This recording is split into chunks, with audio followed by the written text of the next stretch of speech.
If you follow, as we sometimes do, the Twitter page of Kertz, the lead core game designer for Battlefield 4, you will find some conversations regarding the attack helicopters for Battlefield 4. Amongst many others, you will find a notification that DICE apparently has found a quote-unquote solution for hovering helis. Furthermore, he let us know that there's going to be 2 different maximum flight altitudes in the game, one for helicopters and one for jets. In addition to that, the maximum flight altitude for the helicopters is map dependent, meaning highest building on the map plus 50 meters as max altitude. We'll put the links to Kertz's Twitter account in the description so you can read that all on your own if you want to.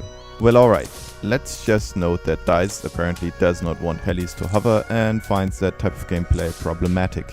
In our opinion, and from a purely technical standpoint, their proposition is implemented very poorly and might have disastrous effects on the gameplay. With this video, we would like to explain why that would be the case and at the same time offer some of our solutions for that problem. Let's just begin with the comparison to Battlefield 3. If you, as a heli crew, realize that an enemy jet is focusing you, what you're gonna wanna do is to fly up to the maximum flight ceiling or at least gain a few hundred meters of altitude. This is because the enemy jet will most likely use its biggest advantage over the heli, and that is to attack him from a very steep or maybe even 90-degree angle from above, because that way the helicopter cannot shoot back at the jet anymore.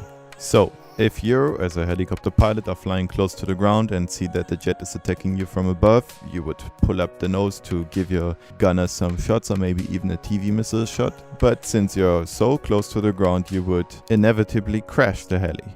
This way, it is literally impossible to defend yourself against a jet that does a 90-degree attack on you.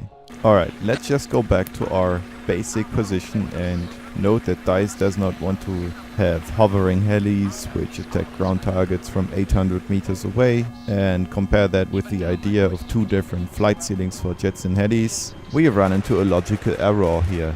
And that is because even with a lower flight ceiling, it is still possible for helis to hover out of range of all anti-air weapon systems and attack ground targets with a 30mm gun and zoom optics. The same thing of course applies to the rocket pods, which as we all know have unlimited range, or the TV missile, which has roughly 1000 meter range. Right, to sum that up, even with limited flight ceiling for the helicopters, it would still be possible to hover outside of range of the flag radiuses and then, when flags are cleared, move deeper into the map.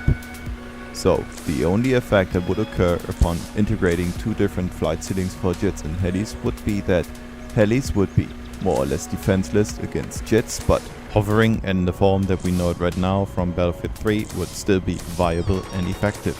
We would now like to propose some solutions to that problem, and we really hope that DICE or somebody that's in charge of the balancing in Battlefield 4 gets in touch with our information.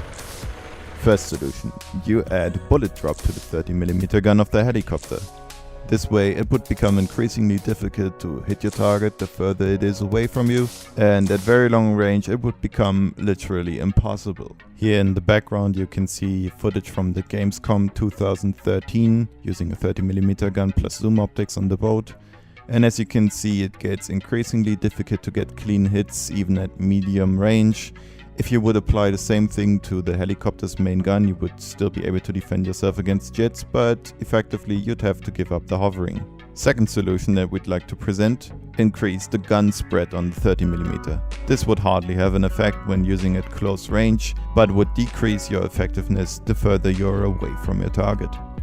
Third solution, get rid of 3D spotting for helicopters. This would make it harder for the helicopter gunner and or pilot to effectively engage ground targets like tanks and infantry at long range. Anyhow, hovering would be toned down a lot if you compare it to Battlefield 3 right now. Fourth solution, decrease the maximum range of the 30mm gun. In contrast to one of our last solutions, the accuracy of the 30mm gun would stay untouched, but the shots themselves would simply disappear after, let's say, 500 meters, or they wouldn't do any damage anymore. So in order to stay effective, you'd always have to go close to your targets. This, by the way, also correlates with real helicopters, where the range of the 30mm gun stays way behind the ranges of the guided weapon systems. Fifth and last solution, take away the specialization zoom optics for the helicopter gunner seat. This perk basically defines heli hovering. Without it, it would not be possible to hunt infantry and ground targets in general at long range. So instead, one could implement different thermal optics. So, with all the solutions that we've offered so far, the balance between jets and helis would stay untouched, but the so-called hovering would become a lot less effective, if not even impossible. A simple reduction of the maximum flight altitude for helicopters would not prevent the heli hovering, but would alter the balance between jets and helis in a way that certainly is not intended. We really hope that this video delivers some form of input for the developers so they can push in the right direction with this.